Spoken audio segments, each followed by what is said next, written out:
Pieper Kohn, WHO representative in the occupied Palestinian territory. We have also Dr. Athanasios Gargavanis Thanos, who is the WHO trauma surgeon and emergency officer. And also I can see in the background Chris Black, our communication officer colleague who is also deployed in Gaza. With me also we have Dr. Teresa Zakaria. She is the incident manager, the HQ incident manager for the conflict escalation in Israel and the occupied Palestinian territory. Now, without delay, I would like to give the floor to Dr. Pieper Kohn to give us some opening remarks, and then we will ask Dr. Thanos to also say a few words, and then we will open the floor to your questions. Thank you. Dr. Pieper Kohn, you have the floor.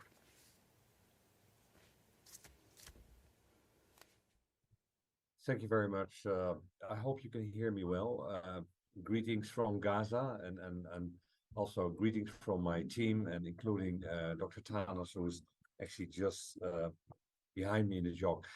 So I think we are based in Rafah, and we've made some missions, which we also discuss about a little later. But of course, all eyes are currently on Rafah. We all watch the news, and we all get the stories about this possible incursion and military activities getting closer. It gets closer, but actually a military incursion into Rafah.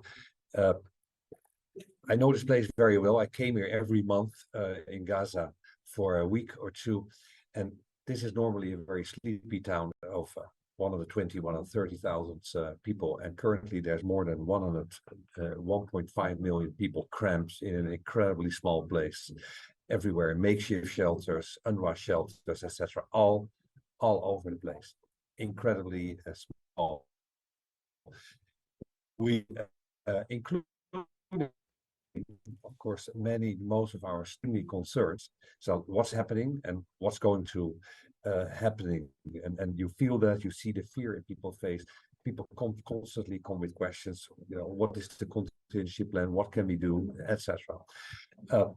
What I really, and I think it has been raised by many before me, and military activities in this area, this densely populated areas, would be, of course, an unfathomable catastrophe, and an enormous, would even further expand the humanitarian disaster beyond imaginations.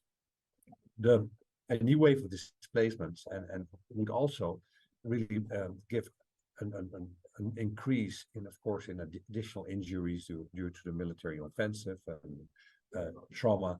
It will wreak havoc among the civilians who are already mentally scared and traumatized, but it will also increase the burden on a completely overburdened and undercapacitated health system on its knees, and increase the trauma burden, and it will push the health system closer to the brink of collapse. In this area in Rafah, there's only 3 hospitals partially functional, and I will get back to that. So there's actually a relatively small hospitals.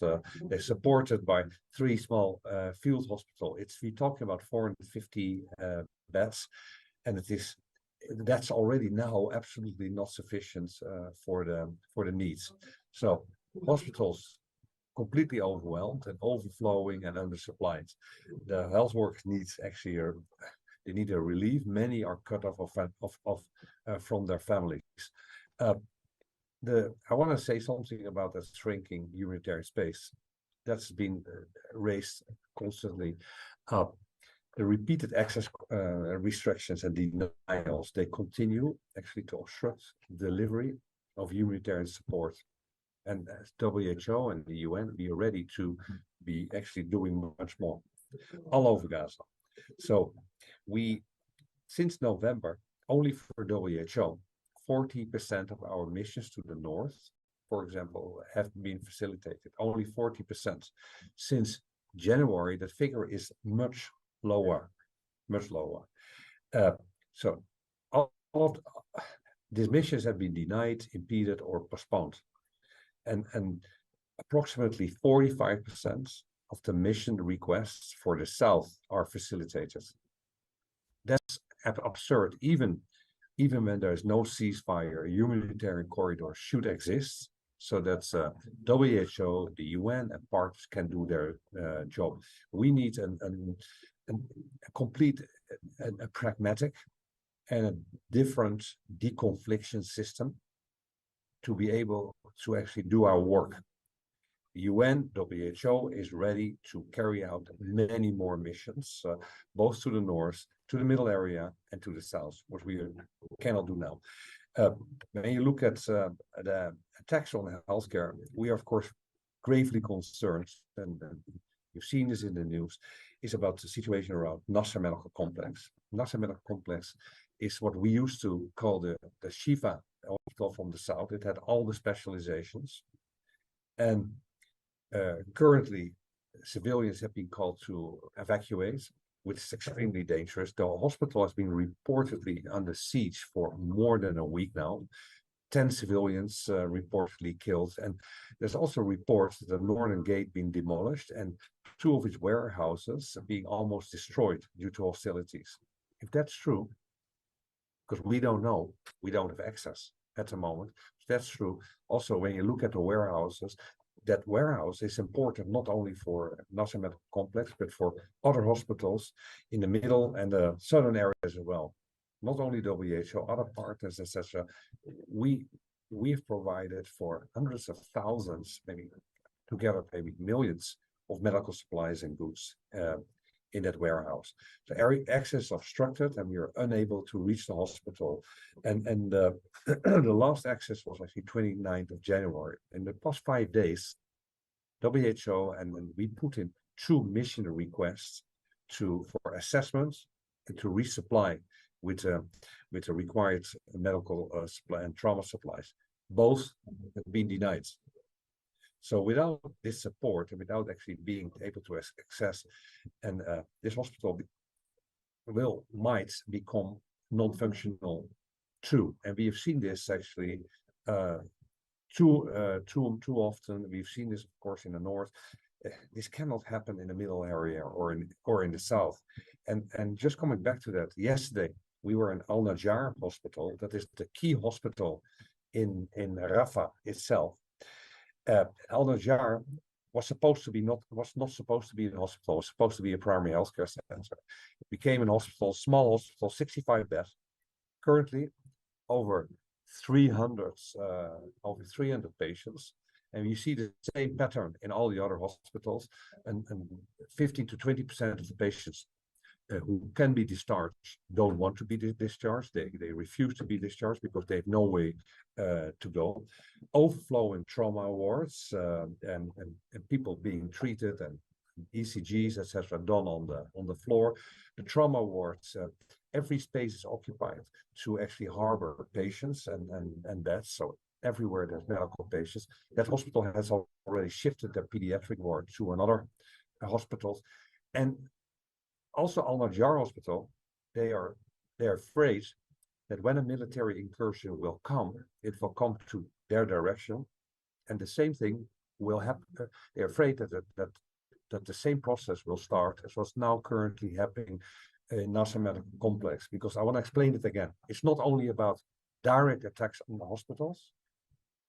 It's also about military activities close to the hospital. Patients, ambulances cannot access, patients cannot access, health workers cannot access, WHO and partners cannot bring supply, and very quickly the hospital, from being partially functional, it becomes non-functional, barely functional, and finally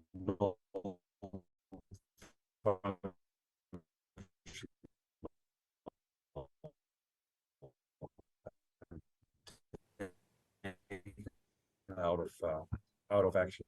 Now, support the hospital could become non-functional. And with regard to Nasser Medical Complex, we also want to call on all parties to make an effort to prevent this from happening. Hospital must not be militarized. My last point I want to make, I know I'm talking too much about health systems overall. So we hear we constantly supplies, but the needs are enormous. Another example of that, yesterday we were also to one of the field hospitals, from the well-functional field hospital here in Rafah, 70 bed. They started the hospital and they expected that they would receive 200 patients a day. Very quickly, it became 600 to 700 patients. And the last couple of days, they saw a decrease again to 400 and 500. That was because there were, as you know, bombardments in Rafah and a lot of 67 deaths, and a lot of people, again, scared, people on the move, moving away, etc. So they saw less patients. They are also, they raised their anxiety is enormous. But they got shrapnel very close to their field hospital, and the anxiety is very huge because that hospital is another lifeline, and just the same as Al Najjar, can only refer patients to the European Gaza hospitals. More complex patients with need a CT scan, etc. But also patients where you actually have the intensive care units, care units, intensive care units in Gaza, and there were intensive care units in the complex. If line is cut, patients cannot be referred to. At the moment, the health systems is in tatters, and only 11 hospitals are north, 6 in the south, 3 Mitchell, Almo, CS hospital, Shifa, and Nasser, who are not functional. Now, the Dr. couple of Pieperkorn, in European Gaza there are hospital, some it's a functional hospital connectivity with more than issues. 20,000 IDPs everywhere. Dr. Pieperkorn, we are having some connectivity issues. We can barely hear you. So let's maybe try again with you or Dr. Thanos, or we can go directly to question from journalists. Over to you, Dr. Thanos, if you want to add anything to what Dr. Pieperkorn said. And journalists, sorry for that. We have some technical issues and connectivity issues. Bear with us, please.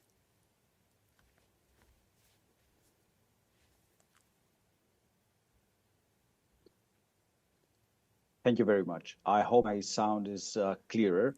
I want to stress that right now, what we see, the system is struggling to, and one of the difficulties that it has to deal with is treating catastrophic injuries that lead to amputations. We all have to understand that there are amputations that happen because of amputations that happen because there's a lacking of a system in place. And when I'm saying there's a lacking of a system in place, I mean that we have health workers that cannot bring themselves every day to the work because their competing priorities have to do with making sure that their family has shelter, food. We have so improper follow-up patients from day to day, and in parallel, to save them, you need to be able to operate the patient, reoperate, follow up closely, or that you follow.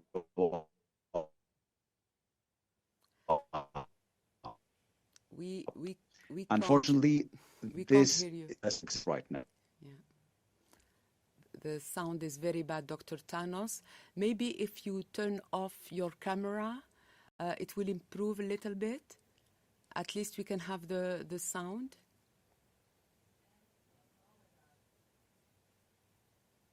Dr. Thanos?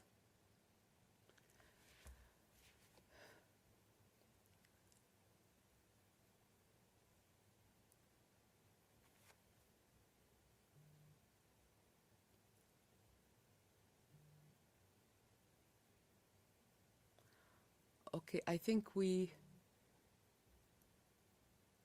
lost Dr. Thanos. As I said, our colleagues in Gaza are having some connectivity issues, and we may want to try again, Dr. Thanos. If not, we will go directly to questions from journalists, hoping they can be able to hear us and respond to your question. Yeah, I think we can hear you now. We can okay. hear you now again.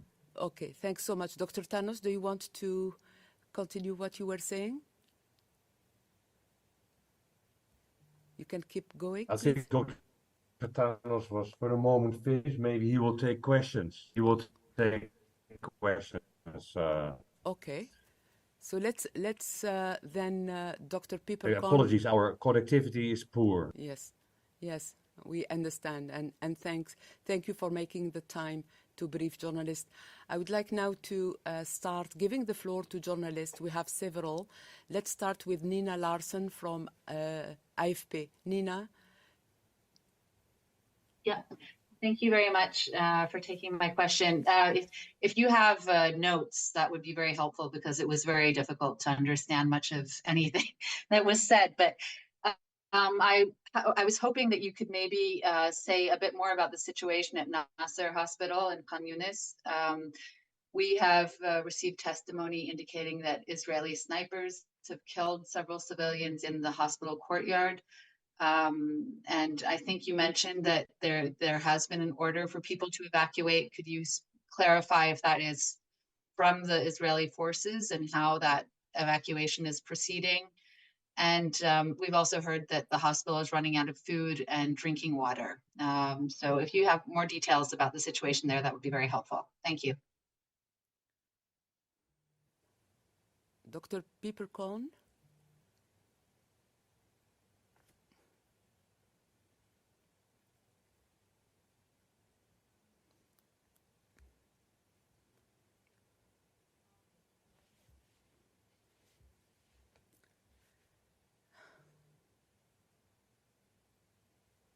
Yeah, we keep losing you.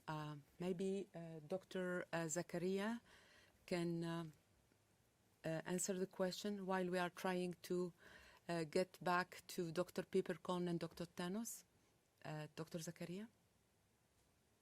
Thank you, Fadela, and thank you for the question that was asked. I think we're all following what is happening in Al-Nasser Hospital, but also what is evolving in Rafah overall.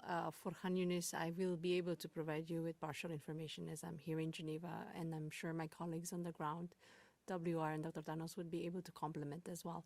I just wanted to make a very important message that protection of civilians, and in this case patients and also displaced populations inside the hospital, remains the most important thing to happen.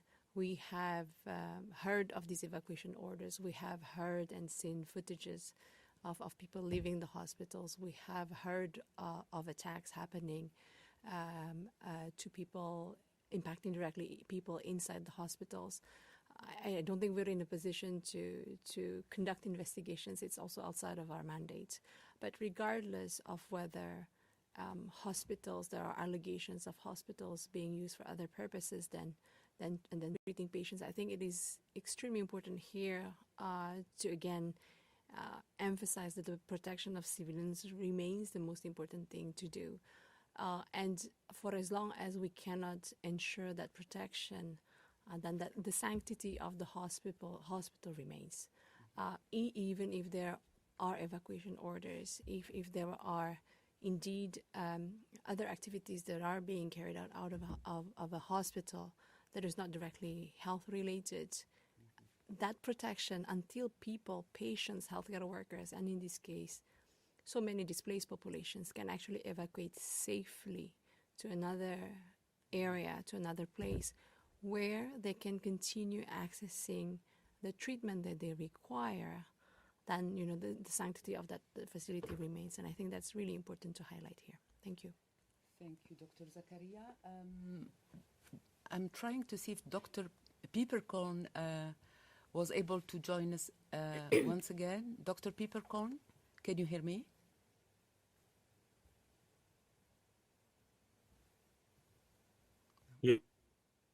Yeah, I got a question. So I think what we know about Nasser.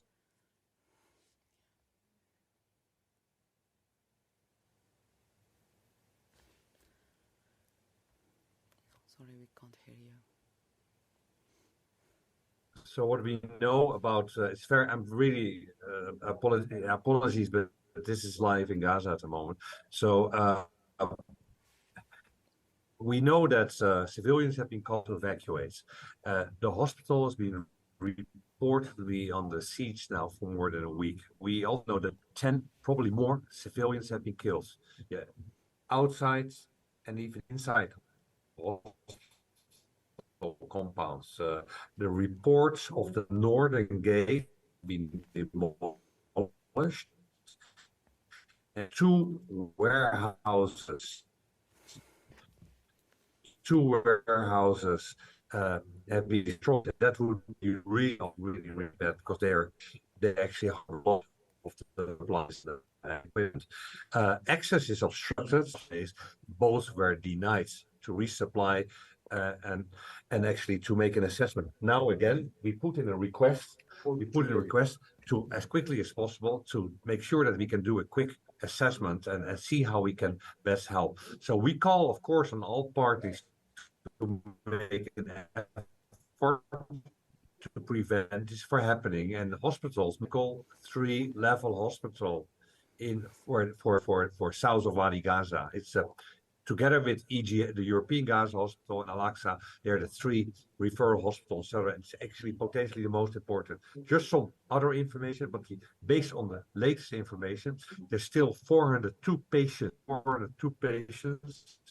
in Nasser Medical Complex, 35 on the dialysis, 18 on the ICU and ventilated, 3 neonates in the ICU, and 1 to 200 of what we call stretcher patients. So there are still 402 patients and staff in Nasser Medical Complex. Over to you.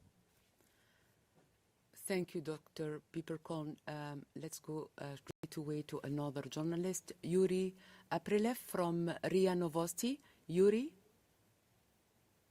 Yes, thank you, Fadela. And we totally understand that there are problems in Gaza with connectivity, so no problem.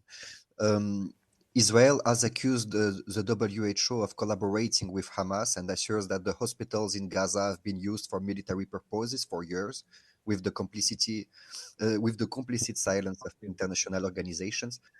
Have you noticed that hospitals are used for something other than treating patients? Because when we are listening to WHO or, for example, ICRC, they are never speaking about that. We only know that there is patients and refugees. And what can WHO do in the face of repeated attacks and siege against hospitals, like this is the case in Khan Yunis? Because this is not something new. It was the same. It started at Al Shifa Hospital, and it just gaining more and more and more hospitals. What can WHO do in this case? Thank you. Thank you, Yuri. Dr. Pieperkorn? Yeah, I think maybe also Teresa want to say something about that. Well, first of all, of course, hospitals should never be militarized and used for purposes others than caring for people. Yeah, that would be wrong and indeed a violation of international humanitarian law or the laws of war. So workers to deliver supplies and support, do training, etc., for patients. Yeah, I mean, like here, have received no evidence of misuse of hospitals. And again, I want to say, so we are not a crime engaging organization. We are the World Health Organization.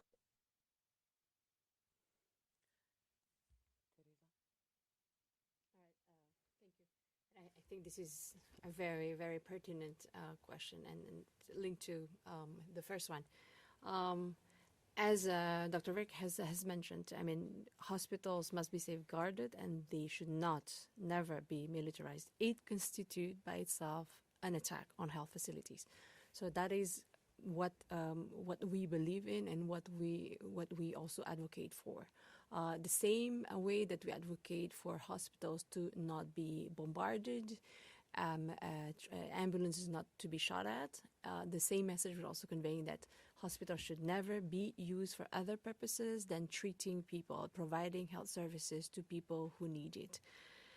I think I can definitely not be louder in saying that no, there is no collusion between WHO and any other entities and the health sector, than the health partners, Ministry of Health that we are collaborating with.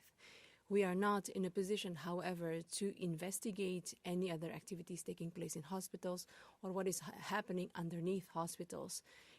I'm sure you can also appreciate that in hospitals where there are lots of patients, lots of displaced populations, when we focus on delivering services, that's really what we're doing. We're not in a capacity to look beyond that service provision that we need to fulfill. And I think that's really important to mention, that these hospitals are providing health services, and that remains the most important part. They're also used as safe havens for people who have been forcibly displaced, seeking refuge and security. And again, so back to my first point, that the protection of patients, medical workers, and also the civilian population remains the most important thing, and that needs to be more the headlines than anything else. I think that it is the message I would really want to point at. What can WHO do? Well, this is what we're doing as well. We're trying to raise awareness on the importance of safeguarding hospitals. We do have the mandate from our member states, but also from even the Security Council of the United Nations. So we are obliged to monitor and to report on attacks on healthcare, be it to the facilities, the militarization of facilities, the active attack on facilities, as well as patients and transport. And we do need your help to continue amplifying what we are reporting on. And again, that the protection of patients, because these hospitals, regardless, are still providing health services. They're used as safe havens for those who have been displaced. That remains the most important thing. And their protection is the most critical thing that we need to ensure. Thank you. Thank you, Dr. Zakaria. As you can see, the connectivity issue is still not fixed. So we will take one more question. And if the sound is very poor, I think we will have to stop this press conference. We will make sure to send you the notes. And sorry for that. And thank you for your patience. Now I would like to give the floor to John Zarakostas. John, you have the floor. Yes, good morning. My question is to Mr. Gargavanis, Dr. Gargavanis. You mentioned due to lack of staff, you're forced to do amputations that otherwise you would do double operations to save people from losing their limbs. What is the ratio of unnecessary amputations that you're forced to do at the moment because of the lack of resources and staff? And do you have an update? In early December, we were told by UNICEF that we're over 1,000 amputations of children alone. What is your update on the number of amputations and the percentage that are unnecessary amputations? Thank you. Dr. Tanos?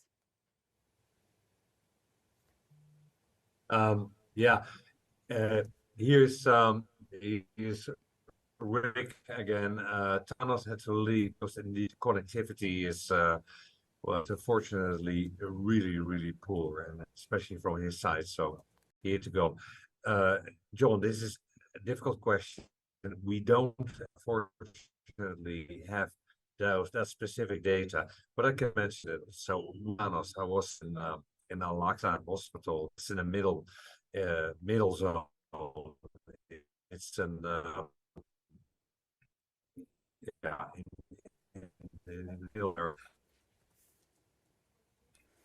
Just Sunday, we brought in supplies, and very important hospital, and doing everything. Then when military activities surrounded that hospital, they went down to 5 staff, and they were almost non-functional. And now, again, it's a relatively quiet area, the Darabella area, and health workers came back, volunteers came back, etc., and they started up again and expanded their hospital activities, they simply said that with their medical specializations, they had a couple of general surgeons, etc., but they, for example, lacked a vascular surgeon. And that, yes, that's occasionally they will have to do an amputation because they couldn't refer. They could not. The medical evacuation is too poor. They couldn't refer a patient for them to get actually to a place with a proper specialist care. This is a problem. I want to stress that for all of Gaza. That was also when I was in the European Gaza Hospital. Actually, that was with the Humanitarian coordinator, James McColdrick. We also had a quick discussion with the family and a young patient and a young girl with multiple burns, and she was typical a patient would need to be referred outside Gaza to get the right treatment.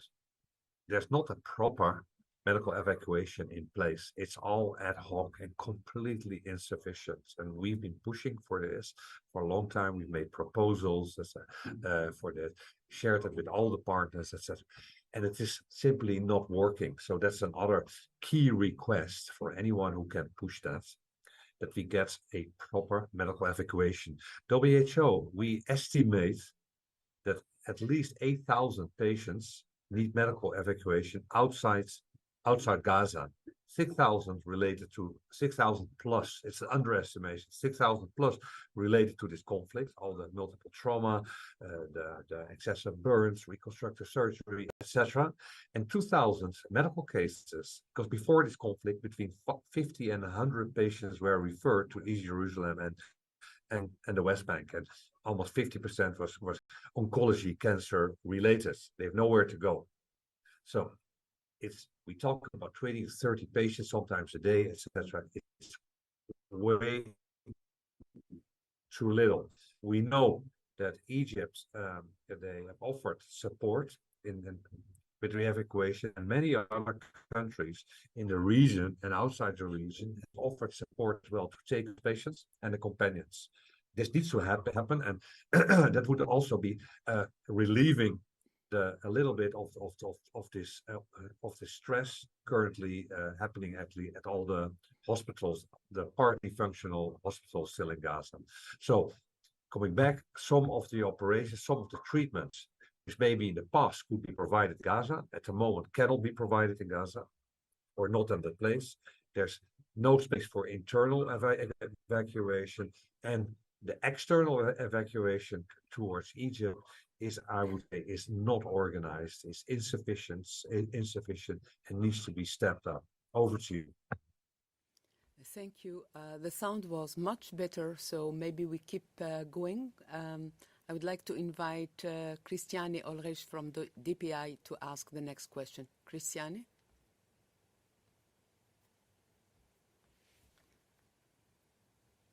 There we go.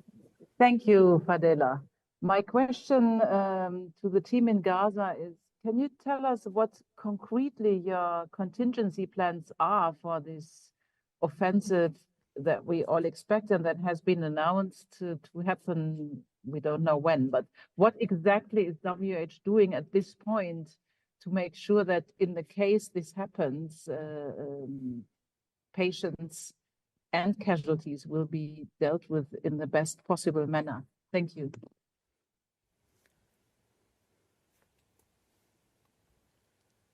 Dr. Pieperkorn? Yeah, thank you for the question. It's incredibly complex. And first of all, we still, and I think all of us still believe, it should not happen. It absolutely should not happen. There's 1.6, 1.7 million people in a way too small place. There's no place to go. There's no place to go, and there is no place also safe in Gaza. Now, of course, hospitals, and we are trying to assist with that assessment. They're making plans, like what, for example, I made the point on Al-Najjar Hospital in Rafah. Their most complex cases, they need to refer to the European Gaza Hospital. The same, the IMC field hospital does the same thing. So what to do if they cannot refer those patients anymore. I mean, that's we discussed where if their hospitals will be besieged, and again, I want to stress, even his hospital is not directly attacked, but if they are besieged and there's military activities around that hospital quickly becomes partly functional and dysfunctional. So where to go? Plans are made, but they are all ad hoc plans, and the plans are also. I just wanted that this is a desperate plea because plans are. There are no plans. The plans are plans, but they are absolutely insufficient. They're absolutely insufficient to stem that stream of patients when this would happen.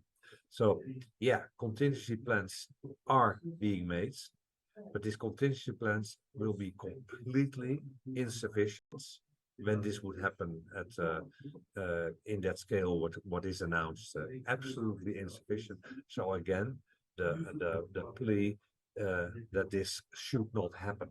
Over to you. Thank you. Thank you, Dr. Pieperkorn.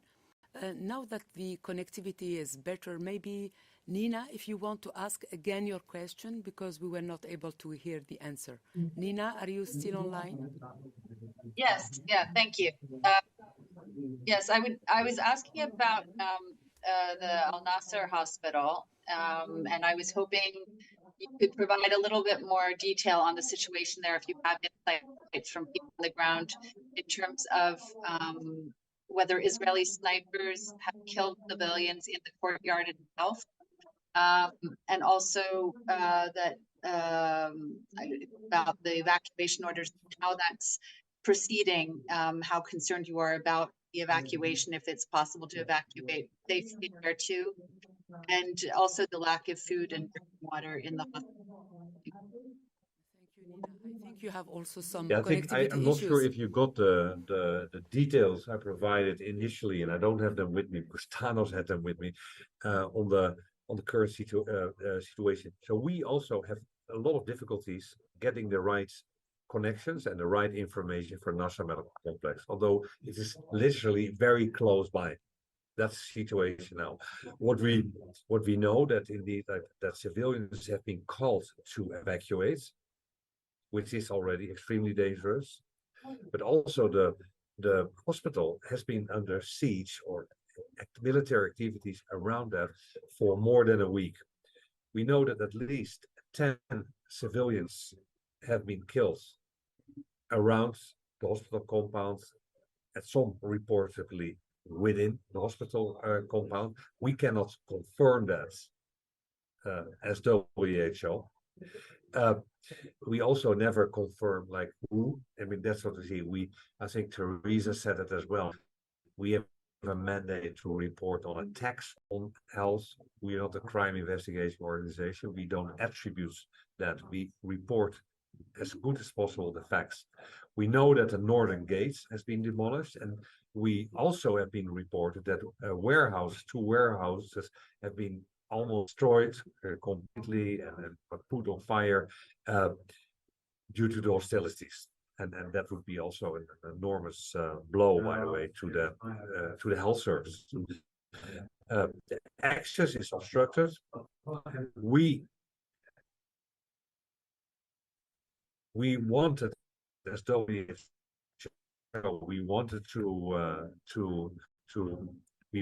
get the hospital already last 5 to get in, and both were denied. Today there's another mission request, and also it's nothing happens with it. We will continue to do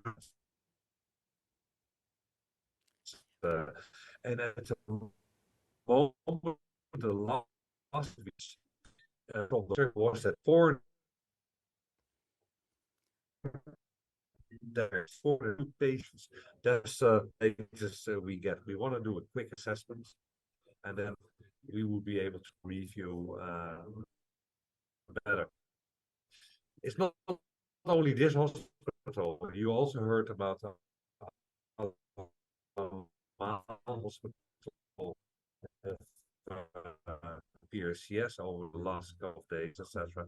And that Nasser Hospital complex is a key hospital for the whole of Gaza, and specifically for the south. So we cannot lose that hospital. So we call on all parties. We call on all party efforts to prevent this from happening. So hospitals again must not be militarized, nor outside, inside, wherever, etc. Hospitals are there to care, and this hospital is critically important. Over to you. Thank you, Dr. Pieperkorn. Dr. Thanos, you wanted to intervene here?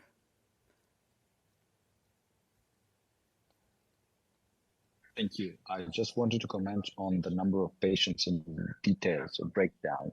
Right now, we know that in Nasser, we have 402 patients. Out of them, we have 35 in dialysis, 18 in ICU, and 3 in neonatal ICU. We consider this situation really critical. Thank you. Okay. Dr. Zakaria, anything else? Okay. So I think we will try to collect all the information at this press conference and send you the notes to journalists, because I know the sound was quite poor. So thank you for your patience. And I think we will close this press conference. Thank you so much, Rick, Thanos, Chris, for being with us from Gaza, and sorry for all these connectivity issues. And thank you, journalists, for joining us. We will do our best to send you as quickly as possible the notes that our colleagues gave you this morning. So thank you very much, and see you in another press conference.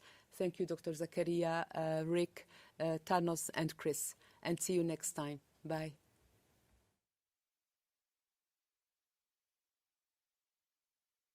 Thank you very much. Bye-bye.